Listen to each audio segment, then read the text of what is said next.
ಚಪ್ಪಾಳೆ ಹೊಡೆಯೋಣ.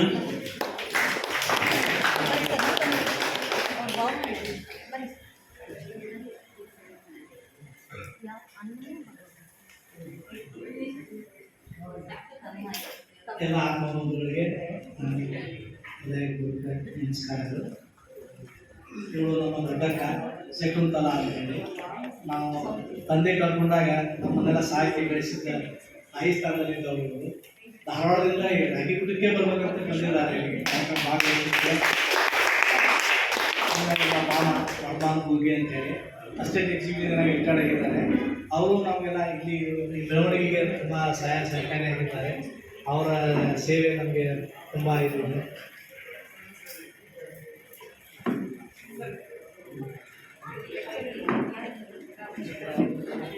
ಇದೆಲ್ಲ ಬೇಕಾಗಿರಲಿಲ್ಲ. ನಮ್ಮದೇ ಒಂದೇ ಫ್ಯಾಮಿಲಿ ಹೊಸದೇ ಬೇಗ ಕೇಳ್ತಾ ಇಲ್ಲ ಅವರು. ಅದಕ್ಕೆ ಸಮಯ ಎಲ್ಲರಿಗೂ ನಾನು ಹೃದಯಪೂರ್ವಕ ಕೃತಜ್ಞತೆಗಳನ್ನು ಸಲ್ಲಿಸುತ್ತೇನೆ. Thank you.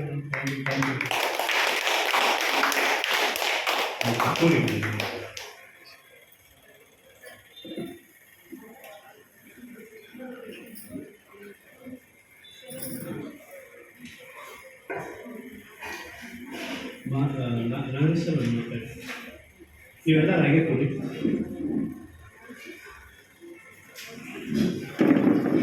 ಎಲ್ಲ ಧ್ಯಾನ ಬಂಧುಗಳಿಗೆ ನನ್ನ ನಮಸ್ಕಾರ. ಈಗ ನಮ್ಮ ಬಾಹುಬಲಿಯ ಅಕ್ಕ ಮತ್ತು ಅವರ ಕಾಕ ಇಬ್ಬರು ಹೋಗಿದ್ದಾರೆ. ರಿಯಲಿ ಬಾಹುಬಲಿಯವರು ಇಲ್ಲಿ ದೊಡ್ಡ ಒಂದು ಸೇವೆ ಮಾಡ್ತಾ ಇದ್ದಾರೆ. ಯಾಕೆಂದರೆ ಅಖಂಡ ಸೇವೆ ಅಂದರೆ ಅವರು ವಿರೂಪಾಕ್ಷ ಮತ್ತು ಬಾಹುಬಲಿ ಇಲ್ಲಿ ಪಿಲ್ಲರ್ಸ್. ಏಕೆಂದರೆ ಈ ಒಂದು ಸಂಸ್ಥೆ ನಡಿಬೇಕಾದ್ರೆ ಅಷ್ಟೊಂದು ಈಸಿ ಅಲ್ಲ. ಅದಕ್ಕೆ ವ್ಯವಸ್ಥೆ ಮಾಡಬೇಕು. ಪೂರ್ಣ ಪ್ರಮಾಣದಲ್ಲಿ ಸಮರ್ಪಣಾ ಭಾವದಿಂದ ಅವರು ಸೇವೆ ಮಾಡ್ತಾ ಇರೋದ್ರಿಂದ ಈ ಒಂದು ಸೆಂಟರ್ ಇಷ್ಟು ಚೆನ್ನಾಗಿ ನಡೀತಾ ಇದೆ ಅಂದರೆ ಅವರಿಬ್ಬರಿಗೂ ಅದು ಸಲ್ಲಬೇಕು. ಈಗ ಇನ್ನೊಂದು ನಮ್ಮ ಸ್ವಾಮೀಜಿಗಳು ಅನುಭವ ಅಂದರೆ ತುಂಬಾ ಅನುಭವಗಳಿರುತ್ತೆ ಇಲ್ಲಿ. ಏಕೆಂದರೆ ಈ ಒಂದು ಧ್ಯಾನದಲ್ಲಿ ಧ್ಯಾನ ಅಂದಾಗ ಇಡೀ ಪ್ರಪಂಚನೇ ಇದರಲ್ಲಿ ಅಡಕವಾಗಿದೆ ಅಂತ ಹೇಳ್ಬೋದು. ಧ್ಯಾನ ಇದ್ದವರು ಯಾರೂ ಪಾವನ ಆಗೋದಿಲ್ಲ. ಈಗ ತಾನೇ ನಾವು ಬೆಳಗಿಂದ ನಾವು ಕೇಳ್ತಾ ಇದ್ದೀವಿ. ಸುಮಾರು ಎಷ್ಟೋ ಜನ್ಮಗಳು, ಸುಮಾರು 800 ಜನ್ಮಗಳು, 700 ಜನ್ಮಗಳು, 300 ಜನ್ಮಗಳು ತಗೊಂಡು ರಿಫೈನ್ ಆಗಿ ಪಾವನ ಆಗ್ತೀವಿ. ಪಾವನ ಅಂದಾಗ ಇವತ್ತು ನಾವಿರ್ಬೋದು, ಈ PSSM ಇರ್ಬೋದು, ನಮ್ಮ ಗುರುಗಳಾದ ಪತ್ರಿಜಿಯವರು ನಿಮ್ಮ ಅನುಭವಗಳನ್ನ ಹಂಚಿಕೊಡಿ. ಯಾಕೆಂದರೆ ಇನ್ಸ್ಪಿರೇಷನ್ ಟು ಅದರ್ಸ್. ನಮಗೇನಾಗಿದೆ, ಧ್ಯಾನ ಏನಾಗುತ್ತೆ, ಧ್ಯಾನದಿಂದ ಏನಾಗುತ್ತೆ, ಅದರ ಒಂದು ಉಪಯೋಗಗಳೇನು, ಅದರ ಒಂದು ವ್ಯತ್ಯಾಸಗಳೇನು ಧ್ಯಾನ ಮಾಡೋದು. ನೀವು ಧ್ಯಾನ ಮಾಡ್ತಾ ಮಾಡ್ತಾ ಮಾಡ್ತಾ ಇದ್ದರೆ ಊಟನೂ ಬಿಡ್ಬೋದು, ನೀರು ಬಿಡ್ಬೋದು, ಗಾಳಿನೂ ಬಿಡ್ಬೋದು. ಇಷ್ಟು ಬಿಟ್ಟಾದಮೇಲೆ ನೀವು ಪರಮಾತ್ಮನಲ್ಲಿ ಐಕ್ಯ ಆಗ್ಬೋದು, ಪರಮಾತ್ಮನೂ ನೀವು ಆಗ್ಬೋದು ಅಂತ ನಮ್ಮ ಪತ್ರಿಜಿಯವರು ಮೈ ಡಿಯರ್ ಗಾಡ್ಸ್ ಅಂತ ಹೇಳ್ತಾರೆ. ನಾವೇ ದೇವರುಗಳಾಗ್ಬೋದು. ಆ ದೇವರುಗಳು ಆಗಬೇಕಾದ್ರೆ ನಾವೇನು ಮಾಡಬೇಕು? ನಮ್ಮಲ್ಲಿರೋದು ಬೆಳಗ್ಗೆ ಧ್ಯಾನ ಕೇಳಿದ್ವಿ. ಏನು ನಿರಂಜನೆ ನಮ್ಮ ಡಾಕ್ಟರ್ ಬಂದು ಬೆಳಗ್ಗೆ ಸೆಷನ್ ಒಳಗೆ ಹೇಳಿದ್ರು, ನಮ್ಮಲ್ಲಿರೋ ಎಲ್ಲ ನೆಗೆಟಿವ್ನ ಬಿಡಬೇಕು. ಕೋಪ, ತಾಪ, ದ್ವೇಷ, ಅಸೂಯೆ ಇವನ್ನೆಲ್ಲ ಬಿಟ್ಬಿಟ್ಟು ನಾವು ಯಾರನ್ನ ಏನು ಬೇಕಾದ್ರೂ ಪ್ರೀತಿಯಿಂದ ಮಾತಾಡಿದ್ರೆ ಅದನ್ನು ಪಡಿಬೋದು ಅಂತ ನಿಮ್ಮನ್ನೇ ಡಾಕ್ಟ್ರಾಗಿ ಪರಿವರ್ತನೆ ಮಾಡಿದಾರ ಇಲ್ವಾ? ಬೆಳಗ್ಗೆ ಸೆಷನ್ ಹೆಂಗಿತ್ತು ಅಂದಾಗ ಇವತ್ತು ಒಬ್ಬ ಗುರುಗಳನ್ನ ಇಟ್ಕೊಂಡು ಇನ್ನೊಬ್ಬ ಗುರುಗಳು ಹೇಳೋದ್ರಿಂದ ಇಬ್ಬರು ಈಕ್ವಲ್ ಆಗಿ ಮಾಡಿದ್ದಾರೆ. ಆದರೆ ಬೆಳಗ್ಗೆ ಸೆಷನ್ ಹೆಂಗಿದೆಯೋ ಅಂದರೆ ನಾವು ರಿಪಿಟೇಷನ್ ಮಾಡಬೇಕು. ಏನು ನಮ್ಮ ದೇಹದಲ್ಲಿ ಇಲ್ಲಿ ಎಲ್ಲಿ ನಾವು 98 ಭಾಗ ನಾವು ಇಲ್ಲಿ ಕೂತಿರೋದು, ನಮ್ಮಲ್ಲಿ ಮನಸ್ಸಿರ್ಬೋದು, ದೇಹ ಇರ್ಬೋದು, ಒಂದಲ್ಲ ಒಂದು ಕಡೆ ನ್ಯೂನ್ಯತೆ ಇದೆ. ಈ ನ್ಯೂನ್ಯತೆಯನ್ನು ಸರಿ ಮಾಡಬೇಕಾದ್ರೆ ಇವತ್ತು ನನ್ನ ಉದಾಹರಣೆಗೆ ನಾನು ಹೇಳ್ತೀನಿ. ನನ್ನ ಏನು ನಮ್ಮ ಬಿಜಾಪುರದಿಂದ ಬಂದು ನಮ್ಮಲ್ಲಿಗೆ ನಮ್ಮ ಜೊತೆಗೇ ಮಾತುಗಳನ್ನ ಹಂಚಿಕೊಂಡಂಥ ವಿವೇಕಾನಂದ ಸ್ವಾಮೀಜಿಗಳು ಯಾರ್ದಾರು ಅನುಭವ ಹೇಳಿ ಅಂದಾಗ ನನ್ನ ಅನುಭವ ಹೇಳಲೇಬೇಕಾಗತ್ತೆ. ನನಗೆ 10 ಲಕ್ಷ, ನಮ್ಮನೆಯೊಳಗೆ 8 ಜನ ಡಾಕ್ಟ್ರ್ ಇದ್ದೀವಿ. ಎಷ್ಟು ಜನ? ನನ್ನ ಮಗಳು, ನಮ್ಮ ಅಕ್ಕ ಸ್ವಂತ ಅಕ್ಕ ಭಾವ ಮೆಡಿಕಲ್ ಕಾಲೇಜ್ ಪ್ರೊಫೆಸರ್ಸ್. ಯಾವುದೋ ಬೆಂಗಳೂರು ಮೆಡಿಕಲ್, ಆರ್ಡಿನರಿ ಈ ಪ್ರೈವೇಟ್ ಮೆಡಿಕಲ್ ಕಾಲೇಜ್ ಅಲ್ಲ, ಬೆಂಗಳೂರು ಮೆಡಿಕಲ್ ಕಾಲೇಜ್ ಗೌರ್ಮೆಂಟ್ದ ಪ್ರೊಫೆಸರ್ಸು. ಅವರು ಸಹ ನನ್ನನ್ನು ಕೂರಿಸ್ಕೊಂಡು, ಇಲ್ಲಪ್ಪ ನೀನು ಎಕ್ಸ್ರೇ ಮಾಡಿಸ್ದೆ, ಇಲ್ಲಪ್ಪ ನೀನು MRI ಮಾಡಿಸು. ಆದರೆ ನನಗೆ ಮನಸ್ಸಿಲ್ಲ, MRI ಮಾಡ್ಸೋಕ್ಕೂ ಮನಸ್ಸಿಲ್ಲ. ಆದರೆ ನಾನು ಎಲ್ಲ ಕಡೆ ಹೋದೆ. ಮನೆಯ ಒತ್ತಡದಿಂದ ನಾನು ಇಲ್ಲಿಗೆ ಬಂದಾಗೂ ಐ ಟು ಯೂಸ್ ಸ್ಟಿಕ್. ಈ ಮೇಲ್ಗಡೆ ಹತ್ತು ಬರ್ಬೇಕಾದ್ರೆ ಈ ಸ್ಟಿಕ್ ಹಿಡ್ಕೊಂಡು ನಾನು ಮೇಲ್ಗಡೆ ಹತ್ತು ಬಂದಿದ್ದೀನಿ. ಕೊನೆಗೆ ನನಗೆ MRI ಇವೆಲ್ಲ ಆದಾದಮೇಲೆ ನನಗೆ ಮೊದಲಿಂದನೂ ಒಂದು ದೇವರಲ್ಲಿ ಭಕ್ತಿ, ಮತ್ತು ನಾನು ದೇವತಾ ಕಾರ್ಯಗಳು ಇದ್ದಾಗ ಇಲ್ಲ ಎಲ್ಲೋ ಒಂದು ಕಡೆ ನಾನು ನೋಡ್ತಾ ಇದ್ದೆ. ನಮ್ಮ ಮನೆಯೊಳಗೆ ಮೆಡಿಸಿನ್ ಕೊಡ್ತಾರೆ. ನಮ್ಮ ಮನೆಯೊಳಗೆ ಈಗ ನಮ್ಮ ಓನ್ ಸಿಸ್ಟರ್, ನಮ್ಮ ಹುಡುಗ ಅಲ್ಲೇ ಮೆಡಿಸಿನ್ಸ್ ಇರ್ತವೆ, ಅಲ್ಲೇ ನೋಡ್ತಾ ಇದರಿಂದ ಆಗೋದಿಲ್ಲ ಅಂತ ಕಾರಣ ಅಂತ ಅಂದ್ಕೊಂಡು ನಾನು ಕೊನೆಗೆ ಧ್ಯಾನಕ್ಕೆ ಬಂದೆ. ಮೊದಲು ಮಾಡ್ತಾಯಿದ್ದೆ, ಆದರೆ ಕೊನೆಗೆ ಧ್ಯಾನಕ್ಕೆ ಬಂದಾಗ 100% ಮೋರ್ ದೆನ್ ನಾನು ಕೆಲವು ದಿನ 3 ಗಂಟೆಗೆ ಎದ್ದು ಕೂತಿದ್ವಿ.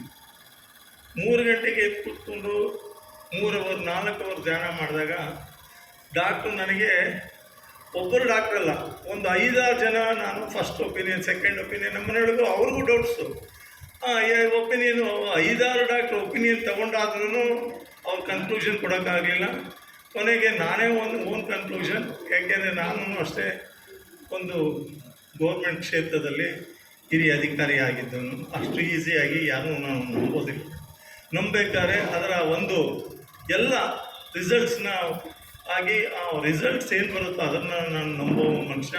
ಅದನ್ನೆಲ್ಲ ತಾಳೆ ಹೊಟ್ಟಕಿದಾಗ ಕೊನೆಗೆ ಧ್ಯಾನನೇ ಕರೆಕ್ಟು ಅಂದ್ಬಿಟ್ಟು ಈ ಧ್ಯಾನನ ಹೆಚ್ಚಾಗಿ ಮಾಡಿದಾಗ 100% ಭಾಗ ನನಗೆ ನಿಧಾನಾಗಿ, ನಾನು ಈ ಒಂದು ಸ್ಟಿಕ್ ಇಟ್ಕೊಂಡು ಬಿಟ್ಟೆ, ನಿಧಾನಾಗಿ ಮೋರ್ ದೆನ್ 3 ಇಯರ್ಸಿಂದ ಇವತ್ತು ನಾನು 7 ಕಿಲೋಮೀಟ್ರ್ ಬೆಳಗ್ಗೆ ವಾಕ್ ಮಾಡಬೇಕು ಅಂದೆ. ನಾನು ಮೆಷರ್ ಮಾಡ್ಕೊಳ್ತೀನಿ, ಎಷ್ಟು ವಾಕ್ ಮಾಡ್ತೀನಿ, ಏನು ಮಾಡ್ತೀನಿ, ಏನು ತಿಂತೀನಿ, ಏನು ಬಿಡ್ತೀನಿ, ಇದನ್ನೆಲ್ಲ ಈ ಆಟೋಮೆಟಿಕಲಿ ಇದು ನಾನು ಆಮೇಲೆ ಅವರ MRI ಮಾಡಿದಾದ್ಮೇಲೆ ಕೊನೆಗೆ ಎಂಡೆಡ್ ಡಾಕ್ಟ್ರ್ ಹತ್ರ ಹೋಗಬಾರ್ದು. ಯಾಕೆಂದರೆ ಇಲ್ಲಿ ಡಾಕ್ಟ್ರನ್ನ ಕೂರಿಸ್ಕೊಂಡಿದ್ದೀವಿ, ಅಲೋಪತಿ ಇರ್ಬೋದು, ಹೋಮಿಯೋಪತಿ ಇರ್ಬೋದು, ಆದ್ರೂ ಡಾಕ್ಟ್ರನ್ನೇ. ಆ ಡಾಕ್ಟ್ರ್ ವಿರುದ್ಧವಾಗಿ ಏನಿದೆ ಅಂದರೆ ಈ ಒಂದು ಮೆಡಿಕಲ್ ಇರ್ಬೋದು, ಯಾವುದೇ ಒಂದು ಅಲೋಪತಿ, ಹೋಮಿಯೋಪತಿ, ಯಾವುದೇ ಮೆಡಿಕಲ್ ಸ್ಟ್ಯಾಂಡರ್ಡ್ಸ್ಗಿಂತ ಇನ್ನೊಂದು ಅದಕ್ಕಿಂತ ಉತ್ತಮವಾದ ಸ್ಟ್ಯಾಂಡರ್ಡ್ ಇದೆ ಅಂದಾಗ ಅದೇ ಈ ಧ್ಯಾನ. ಈ ಧ್ಯಾನ ನಾವು ಮಾಡಿದಾಗ, ಧ್ಯಾನ ನಾವು ಯಾವ ರೀತಿ ಮಾಡಬೇಕು, ಯಾವ ರೀತಿ ತಿಳ್ಕೊಳ್ಬೇಕು ಅಂದರೆ, ನಾವು ಧ್ಯಾನ ನಮಗೆ ಯಾರೋ ಆಗಲೇ ನಿರಂಜನ್ ಸಾಹೇಬರು ಯಾರು ಗಡಿಸಿಲ್ಲ, ಯಾರು ಗೊತ್ತಾಗಿಲ್ಲ ಅಂತ ಯಾರೋ ಒಬ್ರಿಗೂ ಫಸ್ಟಾಗಿ ಬಂದರು, ಅವ್ರಿಗೆ ಗೊತ್ತಾಗಿಲ್ಲ. ಆದರೆ 100% ಭಾಗ ಧ್ಯಾನ ನಿಮಗೆ ಘಟಿಸುತ್ತೆ. ಏನು ಮಾಡಬೇಕು, ನಮ್ಮಲ್ಲಿರೋದು ನೆಗೆಟಿವ್ಸ್ನೆಲ್ಲ ಫಸ್ಟ್ ಬಿಡಬೇಕು. ನೆಗೆಟಿವ್ ಇಟ್ಕೊಂಡು ನೀವು ಇನ್ನೂ 20 ವರ್ಷ, ನಾನು ಇಲ್ಲಿಗೆ ಬಂದು 3 ವರ್ಷ ಸೇವೆ ಮಾಡ್ತಾಯಿದ್ದೀನಿ, 3 ವರ್ಷ ಧ್ಯಾನ ಮಾಡ್ತಾಯಿದ್ದೀನಿ, ನಮ್ಮ ಅಪ್ರಾಣಿಗೂ ನಮ್ಗೆ ಬರೋದಿಲ್ಲ ಧ್ಯಾನ. ನೀವೇನಾದ್ರು ನಿಮ್ಮಲ್ಲಿ ಫಸ್ಟ್ ನಾವು ತಿಳ್ಕೊಳ್ಬೇಕು, ನಾನು ಗೊತ್ತಿಲ್ಲ ತಪ್ಪು ಮಾಡಿ ಕ್ಷಮ ಮಾಡಿದ್ರೆ ಮುಗಿದೋಯ್ತು. ಯಾರು ಪ್ರಪಂಚದಲ್ಲಿ ಯಾವ ವ್ಯಕ್ತಿನೂ ಬೇಕು ಅಂತ ತಪ್ಪು ಮಾಡಿದಾಗ, ಅಪಲೈಸ್ ಮಾಡಿದಾಗ, ಕ್ಷಮ ಮಾಡಿದಾಗ ನೀವು ದೇವರಾಗ್ಬಿಡ್ತೀರಿ. ಈಗ ಅಷ್ಟೇ ಹೇಳಿದ್ದು, ನೀವು ಕಲರ್ ಥೆರಪಿ ಅಂತ ಹೇಳಿದ್ರು, ಫ್ಲವರ್ ಥೆರಪಿ ಅಂತ ಹೇಳಿದ್ರು, ಎಲ್ಲದಕ್ಕೂ ಒಂದೇ, ಎಲ್ಲರಿಗೂ ಮೀರಿ ಏನು ಹೇಳಿದ್ರು ಕೊನೆಗೆ ಪಿರಮಿಡ್ ಧ್ಯಾನ. ಅದರಿಂದ ನಾನು ನಿಮ್ಮಲ್ಲಿ ಕೇಳ್ಕೊಳ್ಳೋದಿಷ್ಟೇ, ನಾನು 10 ಲಕ್ಷ ರೂಪಾಯಿ ನಾನು ಕೊಟೇಶನ್ ಕೊಟ್ಟಿದ್ದನ್ನ 0 ಧ್ಯಾನದೊಳಗೆ ನಾನು ಮಾಡ್ಕೊಂಡಿದ್ದೀನಿ. ಇವತ್ತು ಅಷ್ಟೇ ನಾನು ಸೇವೆ ನಾನು, ಯಾಕೆಂದರೆ ಈ ಒಂದು ಧ್ಯಾನಕ್ಕೆ ಬಂದಾದಮೇಲೆ ನಾವು ಒಂದು ಉನ್ನತ ಸ್ಥಾನಕ್ಕೆ, ಇವತ್ತು ನಾವು ABCD ಕ್ಲಾಸ್ನೋಗಿದ್ದೀವಿ. ಹೈಸ್ಕೂಲ್ಗೆ ಬರಬೇಕು, ಡಿಗ್ರಿಗೆ ಬರಬೇಕು, PhD ಮಾಡಬೇಕು, ಮಾಸ್ಟರ್ ಡಿಗ್ರಿ PhD ಮಾಡಬೇಕು, ಆ ಥರ ಪ್ರತಿಯೊಂದು ಹೆಜ್ಜೆ ಇಟ್ಕೊಂಡು ಹೋಗಬೇಕು. ನಾವು ಹೈಸ್ಕೂಲ್ನೊಳಗೆ ಬಂದಿದ್ವಿ ಸಾಕು ಅಂದರೆ ಅದು ಉತ್ತಮ ಅಲ್ಲ. ನಾವು ಈ ಆತ್ಮ ತಗೊಂಡು ಬಂದಾಗ ಏನಕ್ಕೆ ಪರ್ಪಸ್? ಬೆಳಗ್ಗೆ ತಾನೇ ನಿರಂಜನ, ವಾಟ್ ಈಸ್ ಅವರ್ ಪರ್ಪಸ್? ಇನ್ನೊಬ್ಬರಿಗೆ ಒಳ್ಳೇದಾಗಲಿ ಅಂತ ಅಂದ್ಕೊಳ್ಳೋದೇ ನಮ್ಮ ಪರ್ಪಸ್. ಇನ್ನೊಬ್ಬರಿಗೆ ಒಳ್ಳೇದಾಗಲಿ ಅನ್ನೋದು ಪರ್ಪಸ್ಸು, ಇನ್ನೊಬ್ಬರಿಗೆ ಶುಭ ಕೋರೋದು ಒಂದು ಪರ್ಪಸ್ಸು, ಇನ್ನೊಬ್ಬರಿಗೆ ಸೇವೆ ಮಾಡೋದು ಒಂದು ಪರ್ಪಸ್. 10 ಜನ ಸೇರಿಕೊಂಡಾಗ ಇಲ್ಲಿ ನಾವು 10 ಜನ ಸೇರ್ಕೊಂಡಿದ್ದೀವಿ. ಇಲ್ಲಿ ಒಂದೊಂದು ಕೆಲಸ, ಸಫಾಯಿ ಇರ್ಬೋದು, ಗಟಾರ ತೊಳೆಯೋದಿರ್ಬೋದು, ಅನ್ನ ಹಂಚೋದಿರ್ಬೋದು, ಯಾರೋ ಒಬ್ಬರನ್ನ ಕರ್ಕೊಂಡು ಬರೋದಿರ್ಬೋದು, ವಿರೂಪಾಕ್ಷ ಥರ ಆರ್ಗನೈಸ್ ಮಾಡೋರಿರ್ಬೋದು, ಬಾಹುಬಲಿ ಥರ ಇವತ್ತು ಒಂದು ಒಳ್ಳೆ ಅಡ್ಮಿನಿಸ್ಟ್ರೇಟರ್ ಇರ್ಬೋದು. ಈ ಥರ ನಾವೆಲ್ಲ ಸೇರಿಕೊಂಡು ಇದು ಒಳ್ಳೆ ಕೆಲಸ ಮಾಡ್ತಾಯಿದೆ. ಅದರಿಂದ ಈ ಧ್ಯಾನ ಮಾಡಿದ್ರೆ ನಮ್ಮಲ್ಲಿ ಏನು ಬೇಕಾದ್ರೂ ಪಡಿಬೋದು, ಏನು ಬೇಕಾದ್ರೂ ಮಾಡ್ಬೋದು. ಏನು ಅಷ್ಟೇ ಹೇಳಿದ್ರು, ನಮ್ಮ ಹೃದಯದಿಂದ ಎಲ್ಲರಿಗೂ ಪ್ರೀತಿ ಹಂಚಿ. ನೀವು ನಗ್ಬಿಡಿ ಫಸ್ಟು, ಪ್ರಪಂಚ ನಗುತ್ತೆ. ನೀವು ಕೆಟ್ಟ ಮುಖ ಹಾಕ್ಕೊಂಡು ಬೇರೆ ಇನ್ನೂ ಡಬಲ್ ಕೆಟ್ಟ ಮುಖ, ನೀವು ನಗ್ಬಿಡಿ, ಯಾರೇ ಆಗಲಿ. ನಮಸ್ತೆ ಕೈ ಮುಗಿದ್ಬಿಟ್ಟು ನಮಸ್ತೆ ಮಾಡಿಬಿಟ್ಟಾಗ 100ಕ್ಕೆ 100 ಭಾಗ ನಮ್ಮ ಕೆಲಸ ಆಗುತ್ತೆ. ನಮ್ಮ ಈ ಒಂದು ನಾವು ಹೇಳ್ತೀವಿ 7 ಚಕ್ರಗಳಿದೆ, 108 ಇದು 270 ನರನಾಡಿಗಳಿವೆ, 7 ಚಕ್ರಗಳು. ಇವನ್ನೆಲ್ಲ ಮೆಡಿಟೇಟ್ ಮಾಡಿಕೊಂಡು ಇಲ್ಲಿ ಮಾಡಿಕೊಂಡಾಗ 100ಕ್ಕೆ 100 ಭಾಗ ನಾವು ಸಂತೋಷ. ನಾನು ನಿಮ್ಮನ್ನೆಲ್ಲರೂ ಕೇಳ್ಕೊಳ್ಳೋದು, ಬೆಳಗ್ಗೆ ಆದಷ್ಟು ಬೇಗ ಹೇಳೋದು ಅಭ್ಯಾಸ ಮಾಡ್ಕೊಳ್ಳಿ. ಆ ಬ್ರಾಹ್ಮಿ ಮುಹೂರ್ತ ನಮ್ಮ ಹಿರಿಯರು ಏನು ಹೇಳಿದಾರೋ ಅದು ಏನಾಗುತ್ತೆ, ನಮ್ಮ ಬಾಡಿ ಫ್ರೀಕ್ವೆನ್ಸಿಗೂ ಅರ್ತ್ ಫ್ರೀಕ್ವೆನ್ಸಿಗೂ ಭಾರಿ ಹತ್ತಿರವಾಗಿರುತ್ತೆ. ಆ ಫ್ರೀಕ್ವೆನ್ಸಿ ಟೈಮ್ನೊಳಗೆ ನಾವು ಈಗ ಮೆಜೆಸ್ಟಿಕ್ ಹೋಗ್ಬೇಕು, ಮೆಟ್ರೊಳಗೆ ಹೋದ್ರೆ ಚೆನ್ನಾಗಿರುತ್ತೆ, ನಡ್ಕೊಂಡು ಹೋದ್ರೆ ಚೆನ್ನಾಗಿರುತ್ತೆ, ಬಸ್ನೊಳಗೆ ಹೋದ್ರೆ ಚೆನ್ನಾಗಿರುತ್ತೆ. ಬೆಸ್ಟ್ ಅದು ಮೆಟ್ರೋ ಒಳಗೆ ಹೋಗೋ ಥರ ನಾವು ಆಗಬೇಕು. ಯಾಕೆಂದರೆ ಮೆಟ್ರೋ ಒಳಗೆ ಹೋದರೆ AC ಹಾಕಿರುತ್ತೆ, ಸ್ಮೂತಾಗಿರುತ್ತೆ, ಟ್ರಾಫಿಕ್ ಇರೋಲ್ಲ, ಸಿಗ್ನಲ್ ಇರೋಲ್ಲ. ಆ ಥರ ನಮ್ಮ ಬಾಡಿನ ನಾವು ಪ್ರಿಪೇರ್ ಮಾಡಿಕೊಂಡ್ರೆ ಆಟೋಮೆಟಿಕ್ ಏನು ಮಾಡಬೇಕು, ಆ ಒಂದು ಟೈಮ್ನೊಳಗೆ ನಾವು ಧ್ಯಾನ ಮಾಡಿದ್ರೆ 100ಕ್ಕೆ 100 ಭಾಗ ನಮ್ಮದು ಆರೋಗ್ಯ ಗಳಿಸುತ್ತೆ. ಇನ್ನೊಬ್ರಿಗೆ ವಿಶ್ ಮಾಡ್ಬೋದು, ಇನ್ನೊಬ್ರಿಗೆ ಒಳ್ಳೇದಾಗಲಿ ಅಂತ ಹೇಳ್ಬೋದು. ಆಟೋಮೆಟಿಕಲಿ ಈಗ ಬೆಳಗ್ಗೆ ನಮ್ಮ ಸೆಷನ್ನೇ ಇಷ್ಟು. ಏನು ಸೆಷನ್ನು? ನಿಮಗೆ ಒಳ್ಳೇದಾಗಲಿ. ನಾನು ಇಲ್ಲಿ ಕೂತ್ಕೊಂಡು ಒಳ್ಳೆ ಮನಸ್ಸಿನಿಂದ ನಿಮಗೆ ಒಳ್ಳೇದಾಗಲಿ, ಇನ್ನೊಬ್ಬರು ನನ್ನ ಸ್ನೇಹಿತರಿಗೆ ಒಳ್ಳೇದಾಗಲಿ ಅಂತ ಇಲ್ಲಿಂದ ವಿಶ್ ಮಾಡ್ಬೋದು. ಈ ಧ್ಯಾನ ನಾವು ಮಾಡ್ತಾ ಇದ್ದಾಗ ಈಗ ನನ್ನ ಗುರೂಜಿಗಳಿಗೆ ಹೇಳ್ತೀವಿ, ಗುರೂಜಿಗಳಿಗೆ ನನ್ನ ಅನುಭವ ಇನ್ನೊಂದು ಹೇಳ್ತೀನಿ, ಹೇಳ್ಬಾರ್ದು. ನಮ್ಮ ಗಿಡಗಳು ಕೇಳುತ್ತೆ ನಮ್ಮ ಅನುಭವನ, ನಮ್ಮ ಧ್ಯಾನನ. ಪ್ರಕೃತಿ ಕೇಳುತ್ತೆ. ಪ್ರಕೃತಿ ಅಂದರೆ ಪಕ್ಕದಲ್ಲಿ ಮಳೆ ಬಿದ್ದಿರೋದಿಲ್ಲ, ನನಗೆ ಬೇಕು, ಆ ಏರಿಯಾ ಒಳಗೆ ಮಳೆ ಬೇಕು.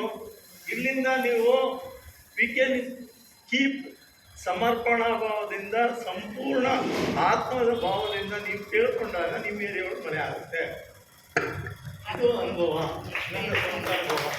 ಮತ್ತು ನಿಮ್ಮ ಹಸುಗಳು, ಗೋವುಗಳು ಇದ್ದರೆ ಅದಕ್ಕೆ ಹುಲ್ಲಿಲ್ಲ, ನನಗೇನೋ ಒಂದು ಸಣ್ಣ ತೊಂದರೆ ಆಗಿದೆ, ಅದಕ್ಕೆ ನಿಮಗೆ ಏನು ಬೇಕಾದ್ರೂ ಒಂದು ಒಳ್ಳೆಯ ಅವಕಾಶ ಆಗುತ್ತೆ. ಈ ಧ್ಯಾನದಲ್ಲಿ ಆಗದೇ ಇರೋ ಅನುಭವ ಏನೂ ಇಲ್ಲ. ನೀವು ಮಾಡಿಕೊಂಡು ನೀವು ಒಳ್ಳೇದು ಮಾಡಿದ್ರೆ 100ಕ್ಕೆ 100 ಭಾಗ ಡೆಫಿನೆಟಾಗಿ ಒಳ್ಳೇದಾಗುತ್ತೆ ಅಂತ ಕೇಳ್ದ. ಇವತ್ತು 2 ಸೆಷನ್ ನಡೆಸ್ಕೊಂಡ ನಮ್ಮ ವಿರೂಪಾಕ್ಷ ಬಾಹುಬಲಿ ನಮ್ಮೆಲ್ಲ ಟೀಮ್ಗೆ ಒಂದನ್ನೇ ಹೇಳ್ತಾ ನನಗೆ ಮಾತಾಡೋಕ್ಕೆ ಅವಕಾಶ ಕೊಟ್ಟ. ಅನುಭವ ಅಂದಾಗ ಡೆಫಿನೆಟಾಗಿ ಎಲ್ಲರಿಗೂ ಇರುತ್ತೆ. ಧ್ಯಾನ ಮಾಡಿ, ಮತ್ತು ಪ್ರೀತಿ ಹಂಚಿ, ಮತ್ತು ಸೇವೆ ಮಾಡಿ. ನಿಮ್ಮ ಹತ್ರ ಸೇವೆ ಮಾಡಲಿಕ್ಕೆ ಜಾಸ್ತಿ ಏನು ಬೇಕಾಗಿಲ್ಲ. 1 ರೂಪಾಯಿ ಕೊಡಿ ಪರವಾಗಿಲ್ಲ, 100 ರೂಪಾಯಿ ಕೊಡೋಕ್ಕೆ ಪರವಾಗಿಲ್ಲ, 5 ರೂಪಾಯಿ ಕೊಡಿ, ಕೊನೆಗೆ ಏನೂ ದುಡ್ಡು ಕೊಡೋಕ್ಕೆ ಪರವಾಗಿಲ್ಲ. 4 ಒಳ್ಳೆ ಮಾತಾಡಿ, 4 ಇಷ್ಟು ಮಾಡಿ ಅಂತ ಹೇಳ್ತಾ ನನಗೆ ಅವಕಾಶ ಕೊಟ್ಟ. ಮತ್ತು ನನ್ನದೇ ಆದ ಒಂದು ಯಾಕೆಂದರೆ ಅನುಭವನ ಹೇಳಬೇಕು. ಯಾಕೆಂದರೆ ಈ ಧ್ಯಾನದಲ್ಲಿ ಎಷ್ಟೋ ಜನ ಕ್ಯಾನ್ಸರ್ ಗುಣ ಆಗಿದೆ. ಇವತ್ತು 4 ಸ್ಟೇಜ್ ಕ್ಯಾನ್ಸರ್ ಆದ ಇಲ್ಲಿ ಪೇಷಂಟ್ ನಮ್ಮ ಜೊತೆಯೊಳಗಿದ್ದಾರೆ. ಇವತ್ತು ಅವರು ಪರಿಪೂರ್ಣವಾಗಿ ಚೆನ್ನಾಗಿ ಆರೋಗ್ಯವಾಗಿದ್ದಾರೆ. ಇವತ್ತು ವೆರಿಕೋಸಿಸ್ ಇರ್ಬೋದು, ಇವತ್ತು ಇದು BP ಇರ್ಬೋದು, ಶುಗರ್ ಇರ್ಬೋದು. ಆಮೇಲೆ ನಾವು ಪರ್ಫೆಕ್ಟಾಗಿ ಮಾಡೋದು ಯಾರು ಗುರುಗಳು ಹಿಡ್ಕೊಳ್ಬೇಕು. ನಾವು ಅರ್ಧ ಮಾಡಿದಾಗ ನಮಗಾಗಲಿಲ್ಲ ಅಂದಾಗ ಅದು ಅವರ ಒಂದು ವೈಯಕ್ತಿಕ ಬಿಟ್ಟರೆ, ಯಾರು ಬುದ್ಧಿವಂತರು ಸೀನಿಯರ್ಸ್ನ ಅವರ ಫಾಲೋ ಮಾಡಿದ್ರೆ 100ಕ್ಕೆ 100 ಭಾಗ ನಮ್ಮ ದೇಹದ ಪ್ರತಿಯೊಂದು ಅಂಗನ ನಾವು ಕರೆಕ್ಷನ್ ಮಾಡೋದು, ರೀಜನರೇಟ್ ಮಾಡ್ಕೊಳ್ಳೋ ಒಂದು ಶಕ್ತಿ ಯಾರಿಗಿದೆ, ನಮ್ಮ ಒಳಗೆ ಇದೆ. ಅಂತ ಹೇಳ್ತಾ ನನಗೆ ಅವಕಾಶ ಕೊಡ್ತಾ ಎಲ್ಲರಿಗೂ ಧನ್ಯವಾದಗಳು. Thank you. Thank you sir, ಧನ್ಯವಾದಗಳು ನಿಮಗೆ. ಎಕ್ಸ್ಪೀರಿಯನ್ಸ್ ಚೆನ್ನಾಗಿತ್ತು.